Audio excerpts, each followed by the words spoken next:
We also have historical written record of what's considered an Egyptian coronation play. It was found, the script for it or the instructions for it are found inside of a tomb, an ancient Egyptian tomb, and we don't always necessarily understand what the symbols are indicating, but we know because of the paintings and the other things surrounding it that it was actually a play. It was something that was done in the same way. It was scripted out and planned. It included dancing, it included instruments as far as we know, and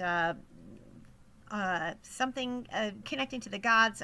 We don't know all the details, but it's one of the first and oldest also forms of theater that we're aware of. Well, over the course of time,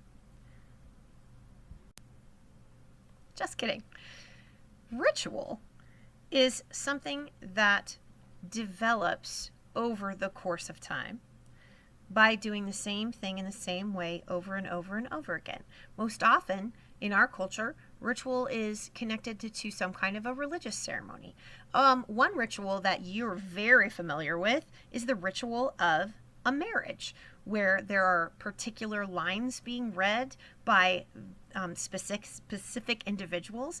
There are nowadays it's a lot looser, but for hundreds of years it was done very much the same way. All marriages, depending on the religious culture that you're involved in, every religious culture has their own marriage ritual. The Jewish culture does it one way, and the Muslim culture does it one way, and Asian cultures do it in a different way, and American culture does it in their own way, and British culture does it in their own way. So the ritual of coming down the aisle and having the father hand off the bride, and the words that are spoken and the things that are done, all of those things are ritual. Another ritual that you're very familiar with is not a religious ritual at all, but it is a secular ritual. If it's not religious, it's secular, and it's the ritual of graduation. You understand and expect that at a graduation ceremony, the graduates will process in. We even have songs that are specific to those events. They come in a specific way, they wear a specific costume, they behave in a certain way. We expect that there are specific kinds of things that are going to be said. There are specific types of music that's going to be sung. That is also a ritual. So, what happened over time is that were cultures, the ones that were in charge of the Western world, or the known universe for us, started to turn these rituals into celebrations and performances.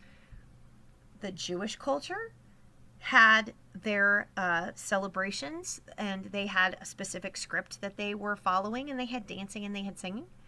We know that there are some cultural ritual in Asian culture where they did similar things. We know also, especially, that there was these celebrations in Greek culture, and that's where we start to get the things that we think about specifically as theater. So you are now going to watch a couple of different videos about Greek theater, and the reason why you have more than one is because the origins of theater and what happened in that Greek time was very, very important to the development of what we know now as formal theater, and it hasn't really changed a whole lot since then. So watch the next videos and take the notes that you need to take.